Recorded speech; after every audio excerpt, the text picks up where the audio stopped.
Gotta get my stuff up. All nice and spiffy there. All right, all right. Let's see what we got going on here.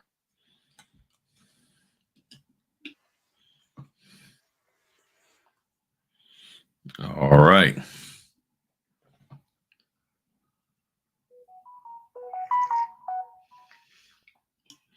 Mm-hmm. Oh yeah, I got my tea. I am good. Woo, what's going on, Shannon? What is going on with you today? Oh man, try to get. I'm learning to slow my roll when I do my lives. I gotta let people get in first, so I gotta remember that. Give people a chance to slide on in here. Now, some people might still be looking at a video that I just put up prior to coming on about me doing a quick doc prep. I was trying to put that video up sooner, but for some reason, all of a sudden, YouTube decided it wanted to just slow everything down. I mean, it was like forever to upload the video, then process it and all of that. So, man, so the way I was trying to do it was do that, then do that video, then slide on to Fritter Friday at 1, but it was just taking too long. So I said, okay, I'm gonna have to hold off and everything. That's why I waited a little bit longer. So that one just ended and everything and all of that. I started to change the time to 1:30, but I had already changed it 3 times. I was like, I don't feel like doing that no more. So so yeah, so you were just watching that one. Yeah. Everybody's always talking about not doc prepping and it takes too much time to doc prep. Now, granted, and I know that I've been doing this for a while, so my flow is a little bit more, I guess you could say, polished and everything, right? than other than a new person. But what I'm actually working on and focusing on is the actual notarial areas and the signature line.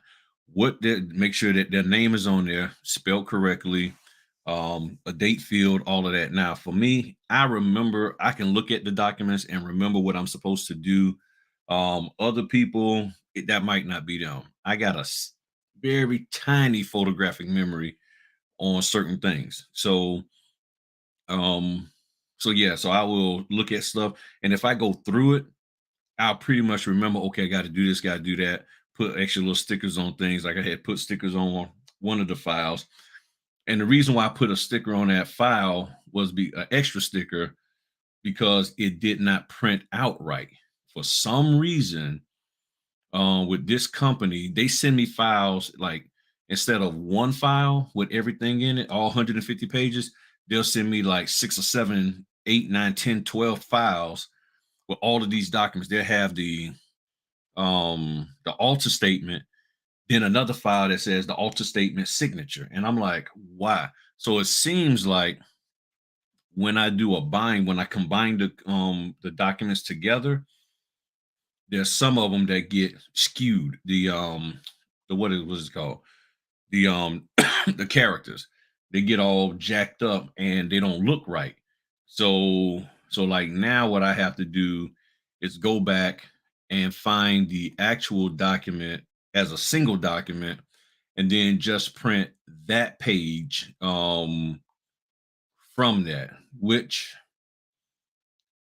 is worrisome, frustrating, that you have to do that. So that's what I'm doing now while I'm waiting for people to slide on up in here and feel. Oh, I forgot. I always got to do the thing. Yep. Hit the like button and all that good stuff. Okay, that's that. Yeah, that 4506T, that was, yeah, it was like garbled all up. and so I gotta reprint that one. Um and see, I don't know which file it was actually in because like I said, they sent me multiple files. Okay, That's barcode. And then they got these barcodes. Um, so if I don't find it right now, I'll look for it later. I'll eventually find it. Yes, yeah. I don't know why. So how? Oh, here it is. All right, here it is. Yep, this is the file. Page 29. All right. So page 29. Yeah, looking at it is perfect, but I'm gonna have to just print this by itself. And for some reason, the characters got all garbled. All right, so let's get back on to y'all. Let's get back on to the party people. All right, what's good, man? Everything's been great. Just chilling. This week's been good. 14 signings from calendar, from Monday through at least Saturday. Right now, I got one on Saturday. 8 for the first 4 days of the month. So that's good. I guess you say average 2 a day because I only got one today and one tomorrow. So yeah, so overall everything's been good. Let me grab that real quick.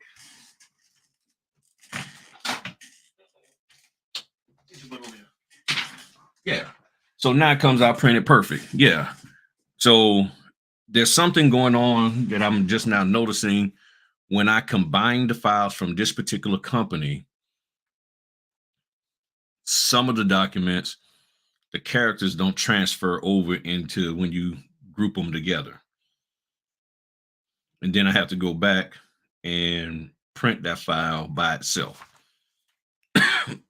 because it's either combine them all together or print all. How many was it? It was 1, 2, 3, 4, 5, 6, 7 individual files to combine all together to be 150 pages rather than just send me one file. So you either print those 7 twice each, or you combine them together using Adobe Scan and just print the one set, print it one time and you be done. So,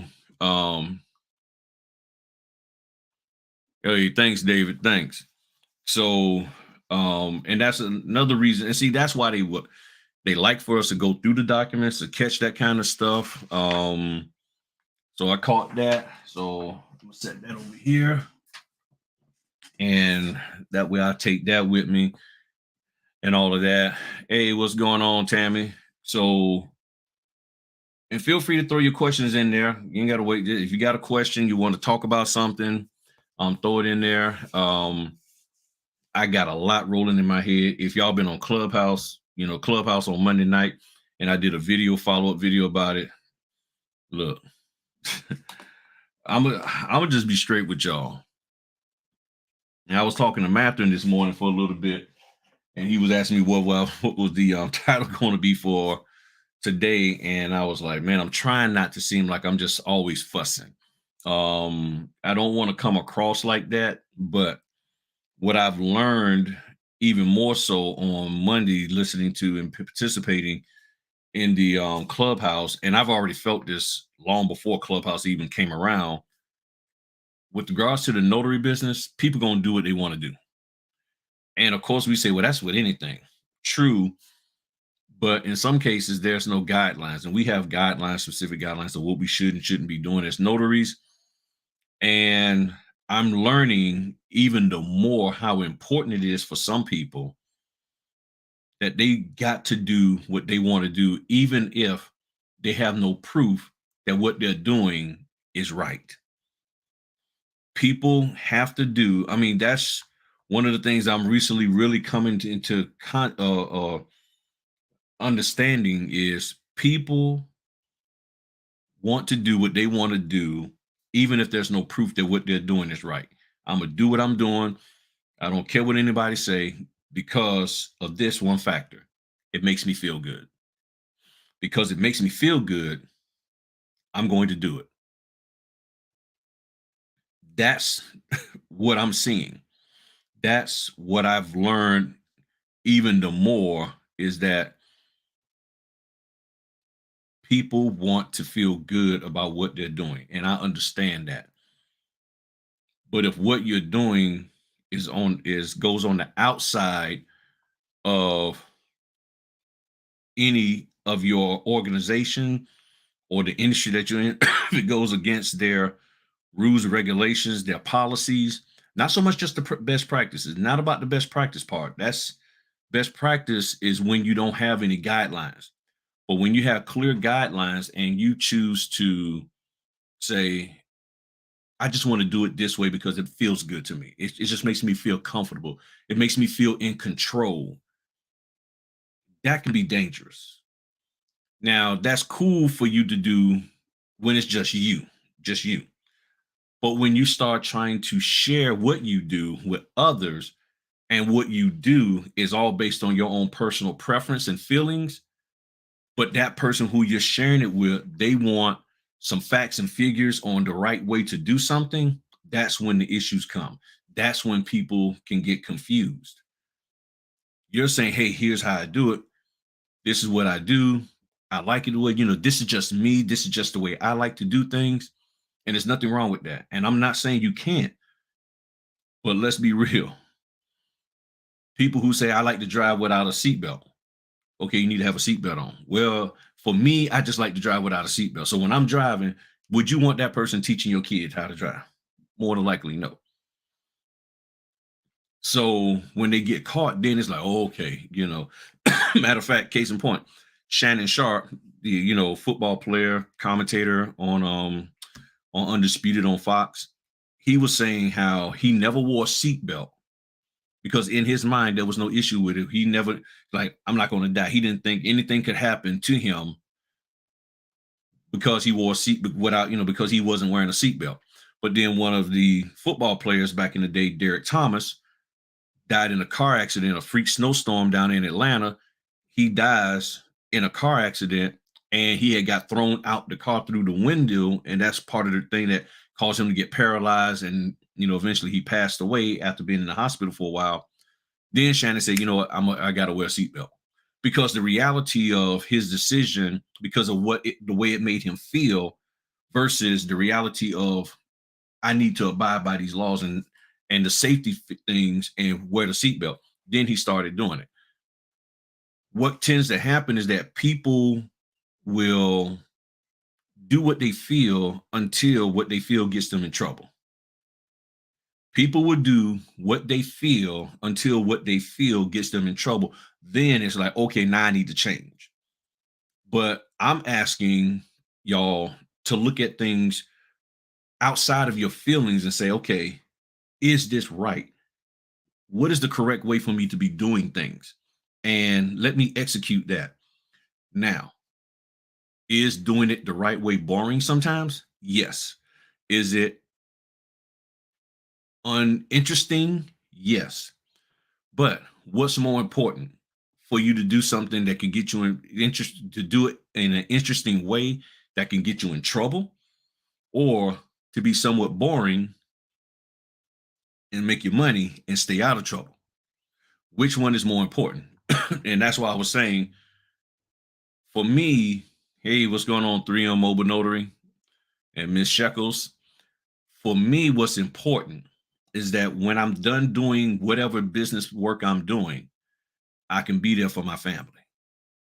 I'm not causing hurt and harm to my family financially because I done did something that I really shouldn't be doing because that's just the way I wanted to do it. And then now I done lost my livelihood. You get what I'm saying? This is what business owners supposed to be doing. A lot of people talking about, well, business owner running business. I'm telling you, real, true business owners, they understand what I'm saying. And they're like, okay, I got to make sure I'm not doing anything that's going to cause me ... That's what we got going on in the NBA with various NFL basketball players. That's what you got with the I think it was Arizona or Alabama, the basketball player who who ended the young lady that didn't want to talk to him no more. It's like you're doing what you feel, and our feelings can get us into a lot of trouble. And that's the key. So If you are an individual who's running business, stop worrying about off the top how you feel. You should feel good about doing things right. If you feel good about doing things right, even though that might not be a part of your personality, just like me, getting paperwork done. I don't like it, but I have to do it. But once I get it done, I feel good of the fact that I'm caught up and my paperwork is straight. That's what I'm trying to communicate. And that's what I've been trying to communicate the whole time. Anybody got any thoughts, opinions on what I'm saying? And here's a kicker. If I'm wrong about anything that I'm saying for is this or anything else, please correct me. Somebody tell me. I know some people think I don't believe in being correct. I can be corrected. If I'm incorrect in my thoughts process about this, then let me know. And I know it's a struggle for some people, and it was a struggle for me. I want to feel good, and that's what they say. Do something you're passionate about. But that doesn't mean you don't follow the guidelines and the statutes and the laws that concern your business industry. Just imagine you have a tax accountant who doesn't like the way the IRS tells them to do things. However, they do what? They do their own thing and get you in trouble or get themselves in trouble. That's part of the reason when you have this stuff like Enron, Bernie Madoff, all of these things, the FTX, all of these different entities that are blowing up and acting up and crashing because people did what made them feel good rather than follow the proper protocol. It's boring, but it keeps you out of trouble. And where I tend to want to have my fun is with my family, not necessarily just doing the business. I enjoy what I do as a notary, but I'm doing everything I can to make sure I don't go across some imaginary line that could get me in trouble and cause me not to be able to do the thing that I enjoy. And I guess that's the best way to put it. Are the things that you're doing going to cause you to lose out on doing the thing that you enjoy?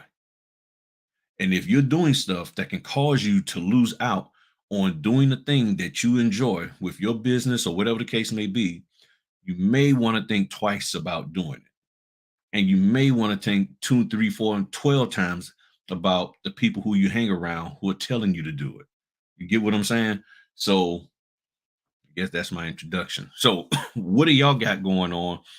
What questions do y'all have? What's on your heart and mind about the industry, all of that? I will say this. HELOCs are starting to pop a little bit more.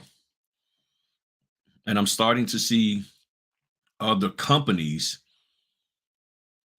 offer HELOCs. Companies that never did HELOCs, signing companies per se, that never did HELOCs, they are starting to offer them. Just before I went live, a company popped up and it was like, hey, and I saw the order.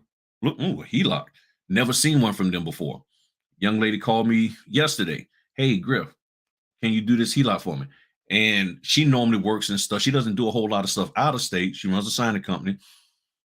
But she was like, I don't do a whole lot out of town. But this one came up for out of town in your area. I have US preferred. I want to see if you would do it for me. I said, no problem. She said, what's your price? I said, here's the range that they normally pay us here. You tell me what fits in your budget. And she said, I can pay you this. I said, okay, cool. So I'll be taking care of that Tuesday at 9 a.m. And a lot of time, and I would say the HELOCs that I've seen can pay from $50 to $100, depending on the company and depending on how they value it. So some companies will pay 100. And normally it's really been 50, 75, or 100. It depends on how bad that company wants it done. You know, or what the contract is they agreed upon. So let's just say you have a signing company and congratulations to you, Stefan, for getting them HELOCs. I'm telling you, do them because it's money. May not be a whole lot of money, as per se to something else, but it's resources, it's funds, revenue coming into your business, and it legitimizes you as a business because you're what? Doing business and making revenue. So that's excellent. Um, but you have a situation where a signing company is trying to figure out how to stay afloat. And somebody and the title company that the signing company is connected to. So let's let's do a demonstration here. So you have the signing company that is connected to the title company. The title company is connected to a lender, and this lender is all of a sudden doing HELOCs because that's what their people want. So the lender said, hey, wake up. Yeah, what you want?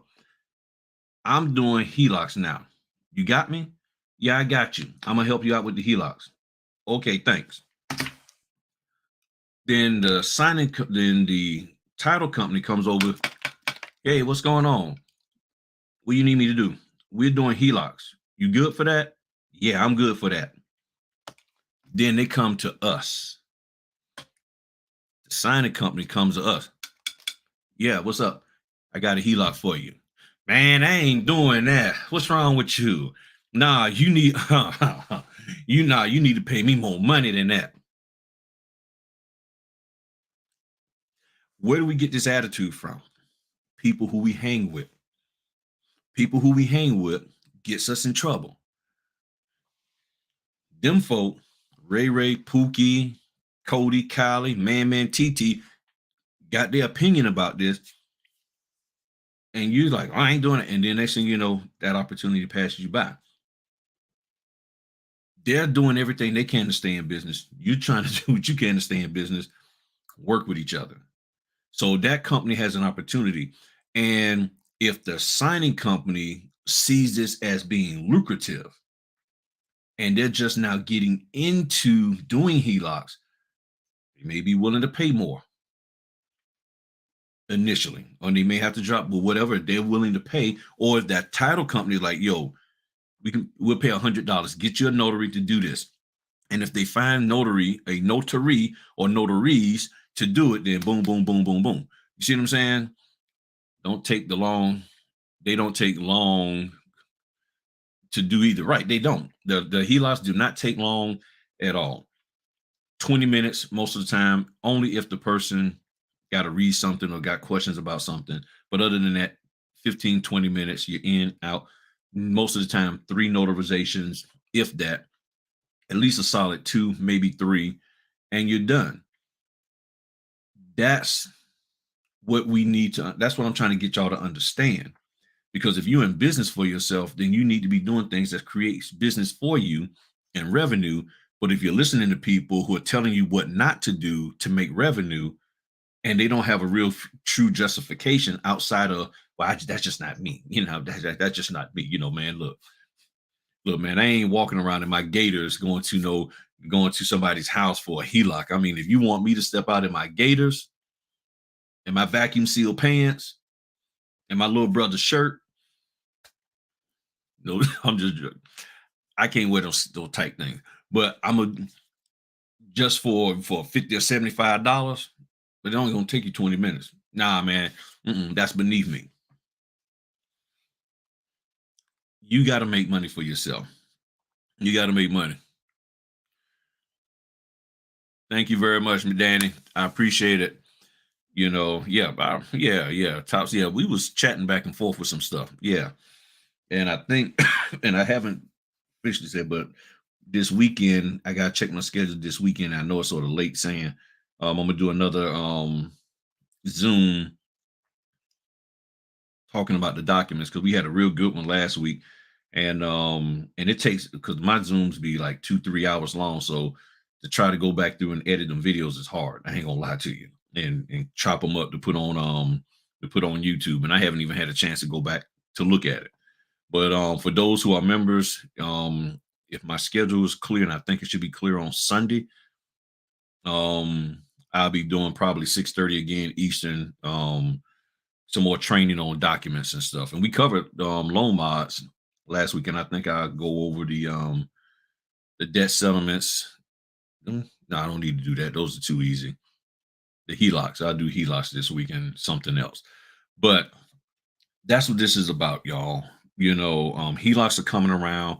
I'm seeing other companies that normally don't do them being given the opportunity to do them, which is generating revenue for them.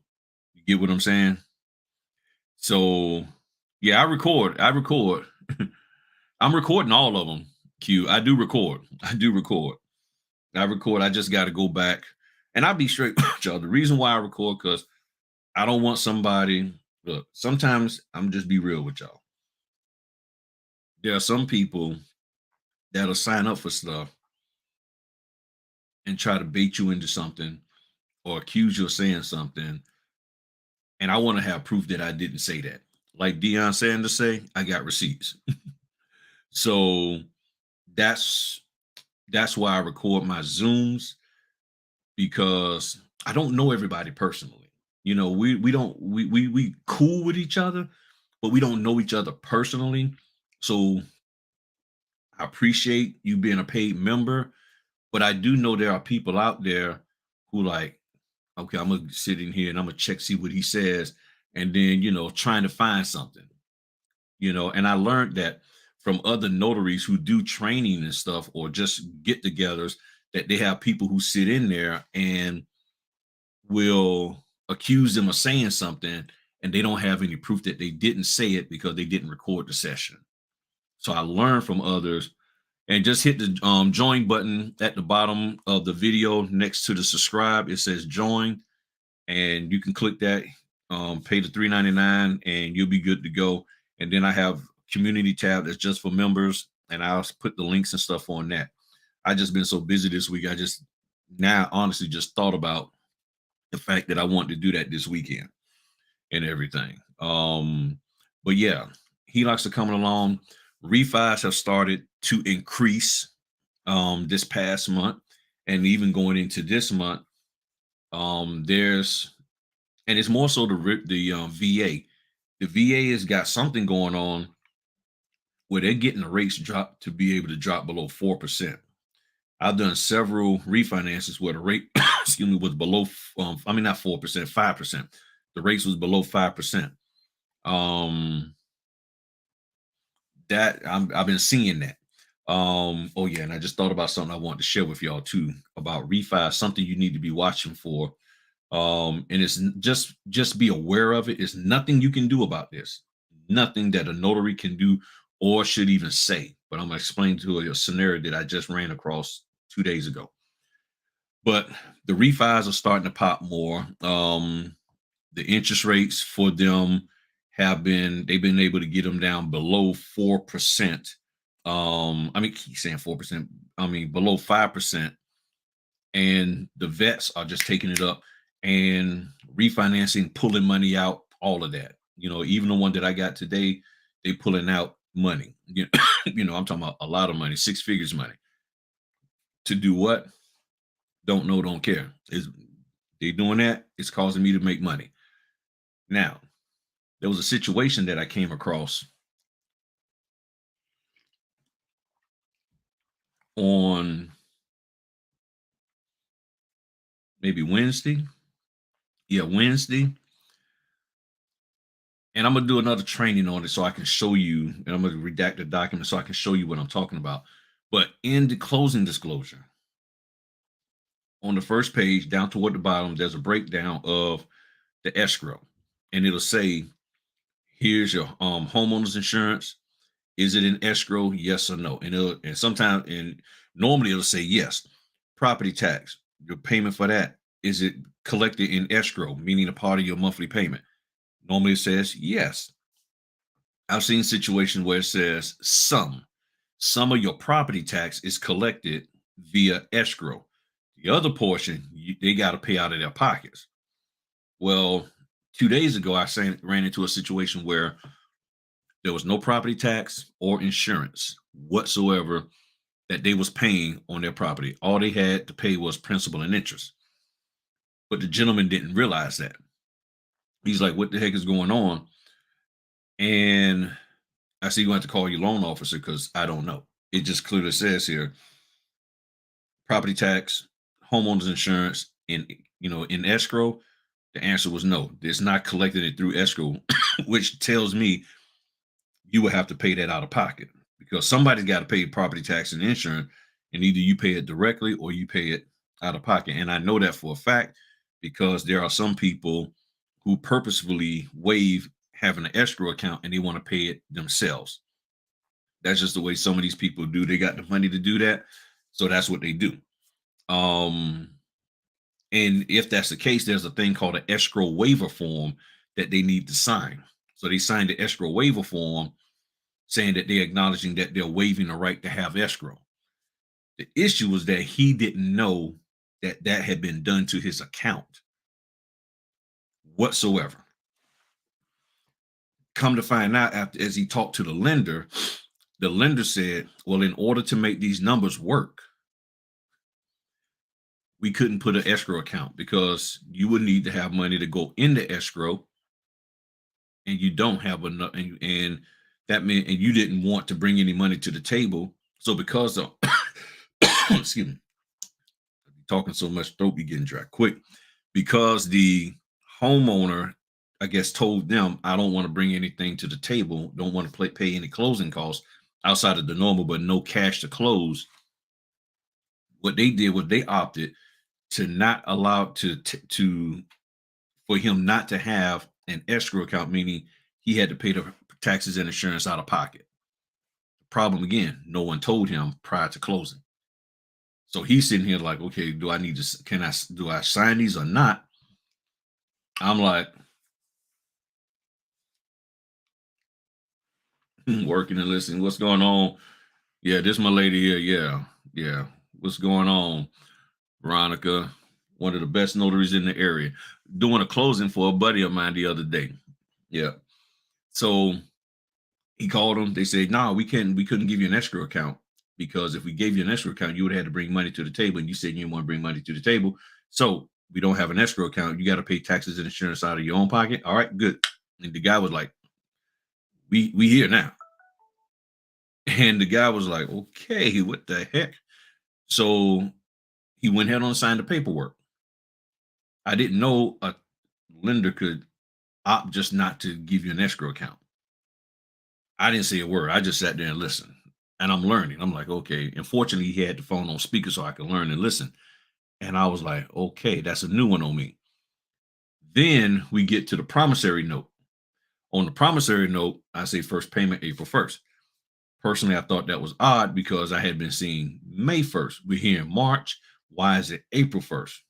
Again, I'm not a lender. Again, this is why you got to be careful about wanting to say stuff about the documents or trying to over explain when you don't understand why. You have to be careful. So you're welcome. You're welcome, Veronica. You're welcome. So what so I said, sir, you don't have to, because he said, why I got to pay in April? I'm supposed to be paying in May.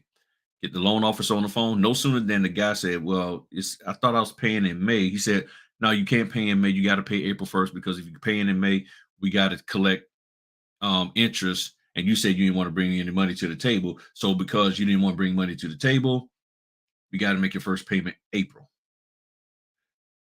You said, because right now, if we carry it over to May, your first payment, interest still has to be paid on the loan, and you didn't want to pay interest on it. So basically, the lender was saying, we ain't paying the interest out of our pocket. You don't want to pay interest out of pocket. So guess what? Your first payment's April instead of May. That was the end of that. I mean, he didn't hang up on it, but essentially, that was the end of the conversation because it's like, unless you're going to bring money to the table. So the lender basically saying, the guy probably would have had to bring about 10 grand to the table, 8 grand minimum for his escrow account to be built up, for interest to be covered for 2 months. You're going to have to bring some money to the table. And you said you didn't want to. And I was like, wow. This is why I want the signers to read their documentation and read and make sure they understand what they're doing, why they're doing it, all of that. The guy said, okay, got it. I'm going to sign. And he went ahead on and signed and was good to go. And I was like, all right, cool. Long as you, long as you good, man. And he was happy with it. And we got through, we dapped up and went on about our business and everything. So that was something that I had never seen before. And I didn't know that basically the lender, if they want to, or they see a need to make the numbers work, you know, forego an escrow account.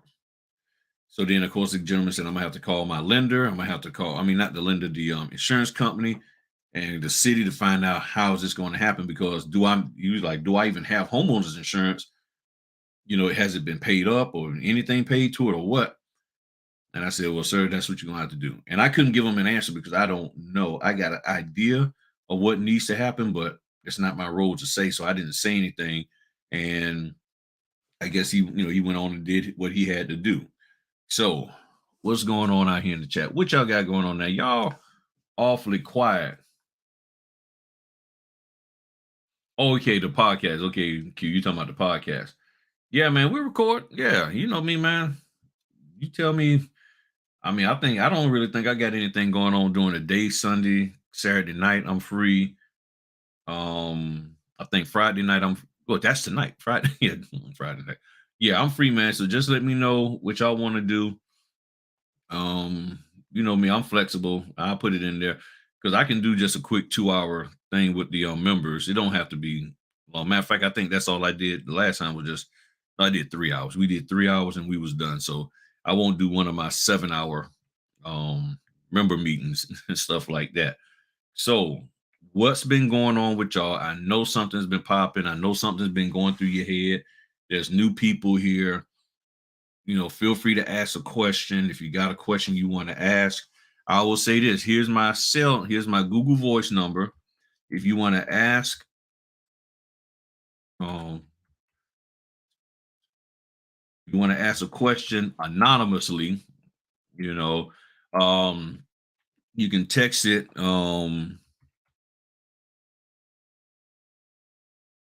You can text your question to this number here, and I will read it on my phone and then answer. Because I understand some people don't want to ask questions and they they don't want to seem like they don't know and all of that. So just ask your question. Feel free to ask your questions and all of that. But think about what you're doing and why you're doing. And I always say, it's not so much about the why, but it's the how. Because you can have a why, but your how is what is what helps you get paid.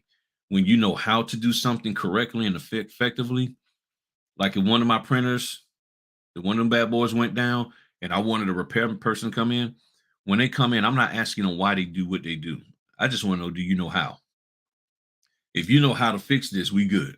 If you come in telling me stories about why you got into printer repair, that really ain't gonna do me no good. I want to know, do you know how to do it? Let me check with my son to see if he need me to give him a ride.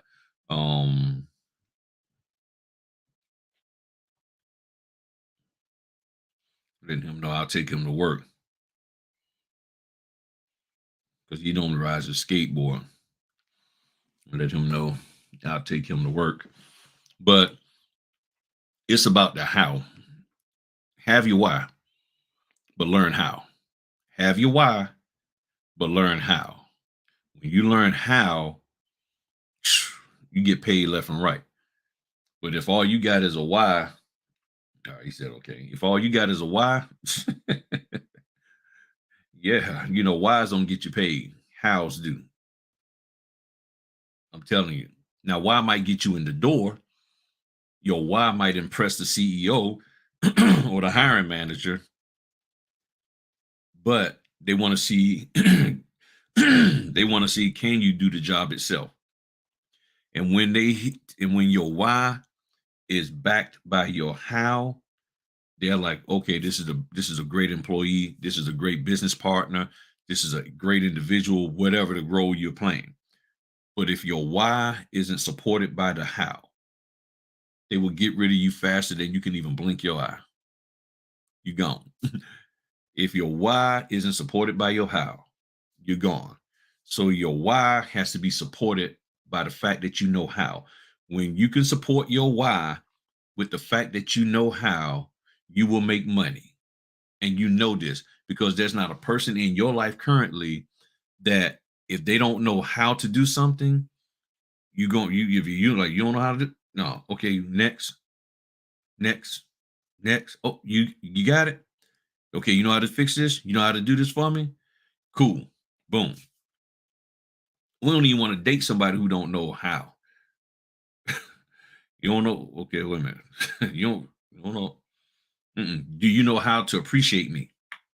Well, why you want to date me? Because you're beautiful and you girl, you this and guy, you are. But when a person who you dating don't know how to appreciate you, how to respect you, how to embrace you and love you, you get rid of them real quick. So it's not the why you with me, but it's how you deal with me now that you are with me. Come on, somebody preach. Come on, y'all know that preach. Y'all know that one there preach. That's a Sunday sermon for somebody right there. Mm-mm-mm. If y'all see somebody preaching that on Sunday, let me know. I get 13% of all the proceeds that come from that. Just joking. So nobody got any questions. Now, if y'all ain't got no questions, y'all know me, I can talk all day, all night, be up here doing my thing. But if y'all don't have any questions, y'all good, all hearts and minds are clear. Um,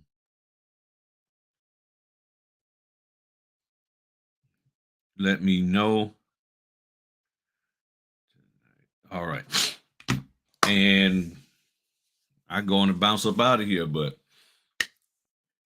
that'd be a short Fritter Friday. Not the traditional 12-hour one. Oh man. And yes, backed by popular demand, got my fritter. Mm-hmm. Yep. So my man Frank down there in Alabama got my fritter. Yep. I ran over this morning and got my fritter. I had to leave them alone a little bit because they were just expanding the waistline. And then Duncan was doing something crazy where they made the daggone fritters look like a softball. And I was like, nah, this don't look like no fritter. So, and it didn't have any apple flavor to it or taste or nothing. I was like, mm-mm. Um, balloon note. From my understanding, a balloon note is that after a certain amount of time, and you can always Google that, but after a certain amount of time, they make payments for a certain period, and then at the end of a designated period of time, 5 years, 3 years, 10 years, or whatever, they have a balloon payment, which means they got to pay everything that's remaining. So they have, and and back in the day, that's how it used to be. That you had a 5-year mortgage, 3-year mortgage, and at the end of that mortgage period, you had to pay the rest off. So you get 3 years to pay these minimum payments, and then at the end of that 3-year period, or 5, or whatever they deemed or y'all agreed to, you had to pay everything else off. And back then, the housing was a lot less, maybe $7,000 or $10,000, and then you making payments on it for 3 years, and then at the end of that 3 years, I know I'm saying this over and over again, you pay off the rest, and then the house is free and clear and yours. That's cool. But now with the houses being 250, 300, 400 million dollars, people don't have that kind of money to just, okay, after 5 years, I'm gonna just, drop you 850K on this $1 million house that I have left. Mm, Let's go. I'm scheduling something with somebody. Let's go 6:30 p.m. So that's what a balloon note typically is. That's just off the top of my head. So yeah. So you just have to but that ain't got nothing to do with us. And basically it says, and I can show y'all real quick. Let me show y'all real quick.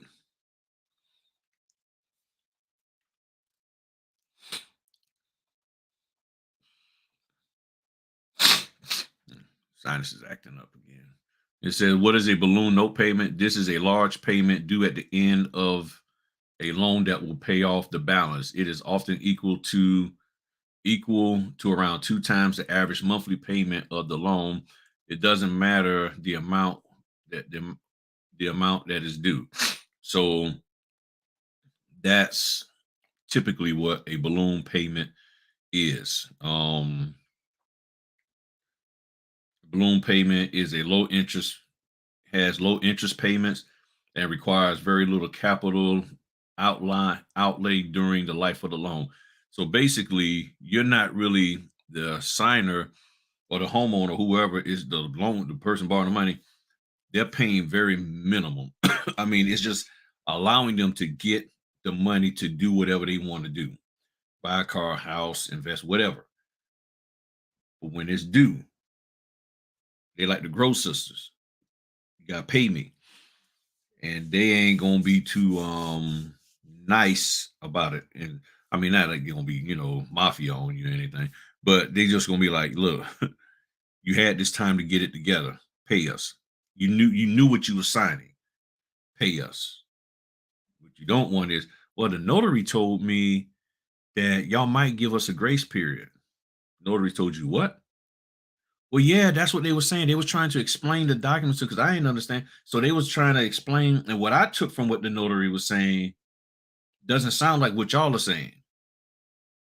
Well, what we're saying is what's in that document, but that ain't the way the notary explained it to me. Get yourself in trouble if you want. All right. All right. I know I'm acting up right now. So, are there any questions about the notary business, about just your business in general, anything that you're dealing with, trying to deal with, need to get straight, so forth and so on? Um, that's on your heart and mind, something that you're concerned about, something that you done heard. um, I don't know. You know, I'd be more than happy to attempt to answer the questions, to help you understand dot dot dot. Um, that's the thing. And that's what I'm about here. That's what I'm here to do to help y'all out 100%. Um, so real quick and lastly, I just did this video.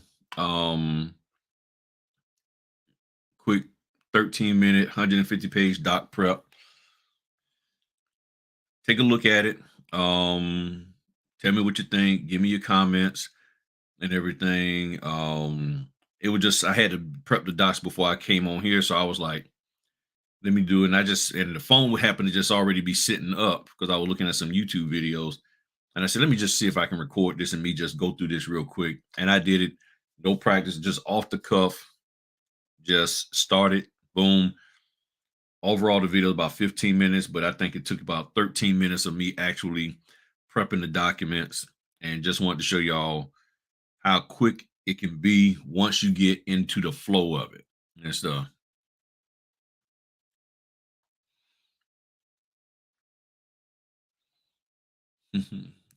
That's good for you. That's great. That's great. So, got any questions about anything? You're thinking about all of that. If you need any marketing help, hit up Q Captivated Notary on Instagram.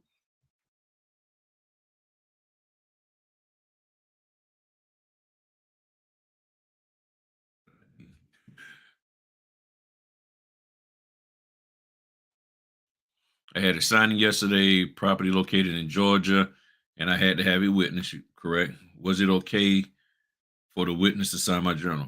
Yeah, yeah. I have the witness sign my journal to state that they was there. Yeah, I do have the witness sign my journal, get their ID. Um, and I will send a picture of their ID back so that they'll know who. There you go, Q. Yeah, I always forget how to put his name up there. Hit Q up, the Captivated Notary, for any marketing ideas, suggestions, or if you want him to just review what you're currently doing for his marketing. Boom, he got you covered. He got you covered 100%. But yeah, I have the sign. And if you remember, like I had the problem with the translator, he didn't want to sign the notary logbook. And I was like, I'm like, you got to sign the logbook, you need to be put in there. And he didn't want to have any of that. So I was like, oh well, we can't do this because I need to have record of everybody who was here. So, like I said, this video here is a good one. It will just show you what it can be,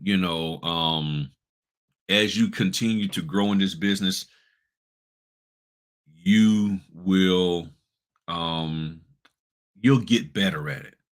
And that's why for me it's so important for you to get more concerned about doing the business than all of this other ancillary things that people keep telling you. A lot of folk keep telling you you need to do it this way and do it that way. Well, just do it, okay?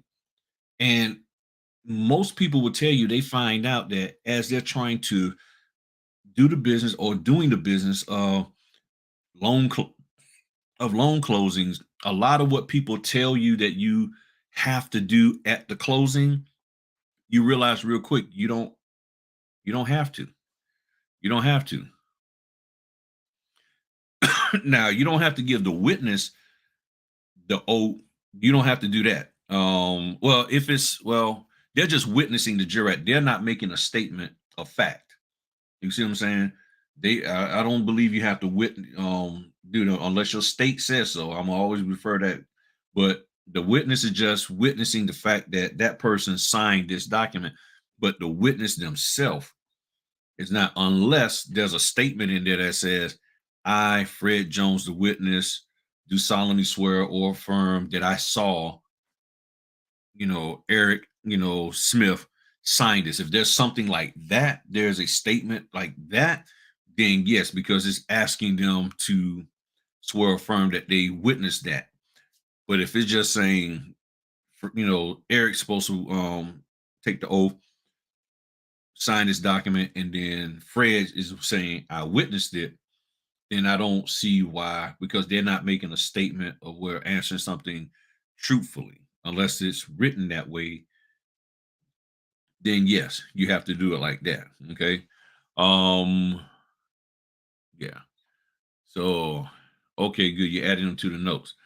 Perfect, to your notes. But yeah, so it's about getting out here and doing it. And if you can get to that point of getting out here and doing it, I'm telling you, you will just see, oh man, it's not that complicated. I was scared for nothing. People had me all riled up and had me all twisted and stuff. And that's why I was saying, a lot of people are more concerned about doing the extra. Hey, what's going on, Michelle? People.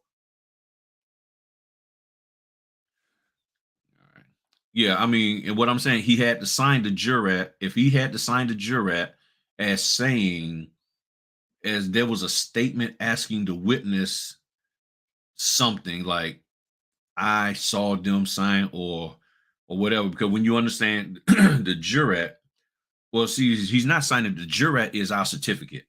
You mean the affidavit. If he's signing an affidavit stating that he witnessed something or whatever, then yes, he needs to sign. Then you add him to the jurat. You do a jurat for that person. They're not signing the jurat. That's yours to sign. I meant to say that earlier. They're signing off on an affidavit. So on the affidavit, this person is making a statement of some fact or truth or answering a question, then yes. You get what I'm saying? And then if you're saying that this person was like he was the witness to some event and not a person as a witness to the main person signing, that's different. You get what I'm saying? So when you're saying witness, are you saying, yeah, I was told to talk to the person because he was a witness to a situation? Okay. So that's what you have to do. But again, you defer to what your state says, and it all depends on, where they're at. If he's just being a witness to an event and he has to, like, that's what they call him, the witness to an event, versus Q signing a document and I'm witnessing him sign the document, then the question would be, why would I need a jurat? Why would a jurat need to be done on me when all I'm doing is just witnessing? And if I'm incorrect in what I'm understanding, then somebody will let me know and I'll research it more. But I've never had a situation where there was a person signing a jurat, affidavit, and there was a witness to them, because really you, the notary, you're the one that's witnessing them signing it. So it all depends on what that state law is and stuff. And and if it's Georgia, I've done Georgia stuff, but I've never had Georgia.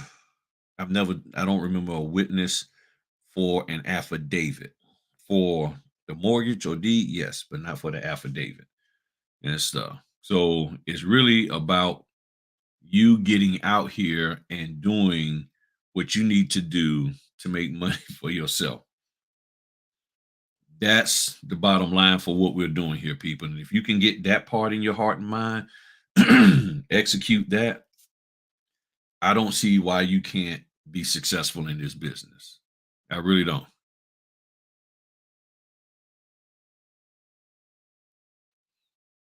Okay, so you had a line for authorized witness. Yeah. So yeah, it all depends on what they're asking the authorized witness to. If there's other verbiage that the authorized witness is saying that, yes, I, affirm that I saw Fred signed such and such, you know, um, and all of that. But it's not like it's going, from my understanding, it may not hurt anything. I don't see where it would hurt anything. Um, but if you had to give the person an oath and all that, then more than likely you do a jurat. So you should be good to go. And as always, the state law, call the NNA just to double check with them, and you should be good. So hopefully this year, many of you will hop out here and take advantage of the opportunities that'll come for as closings and anything notarial. And if you can do that, I'm telling you, you're going to see some great things happen in your life. You're going to be like, okay, cool.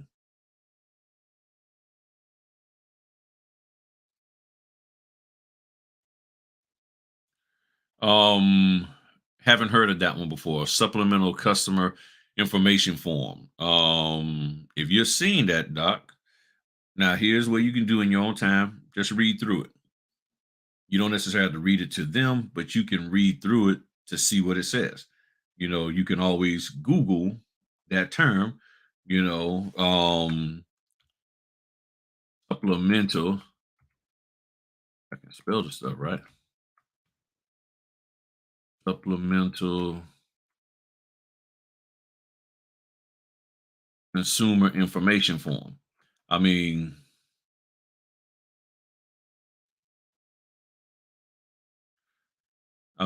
look, this is how simple that was, Wanda.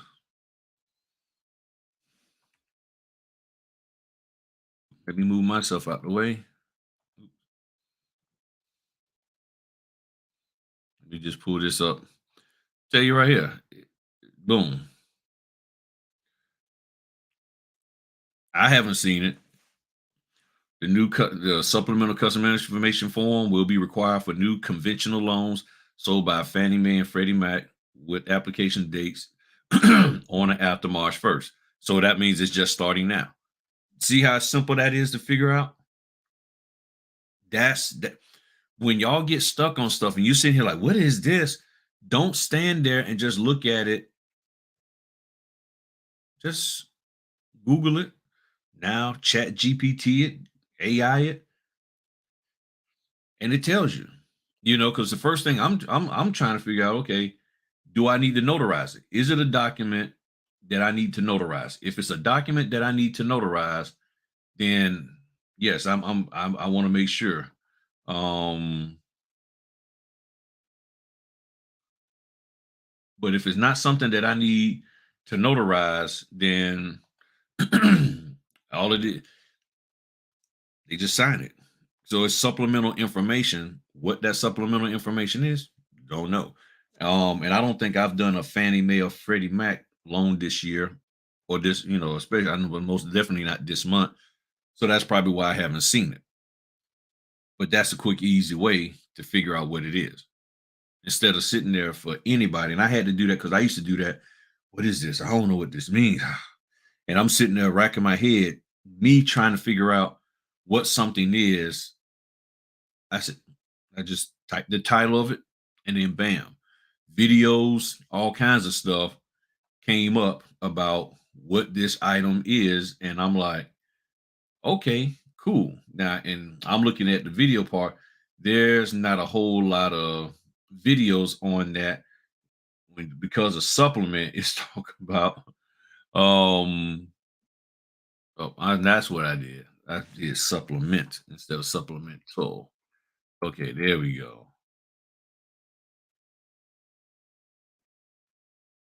And I still don't see a whole lot of videos on it. I see about medical stuff, supplements and stuff, dietary supplements, but I don't see anything for as that supplemental form, that particular form. So it's that brand new that they don't have anything out there whatsoever. And it looks like I just found the form itself. Let me pull this up.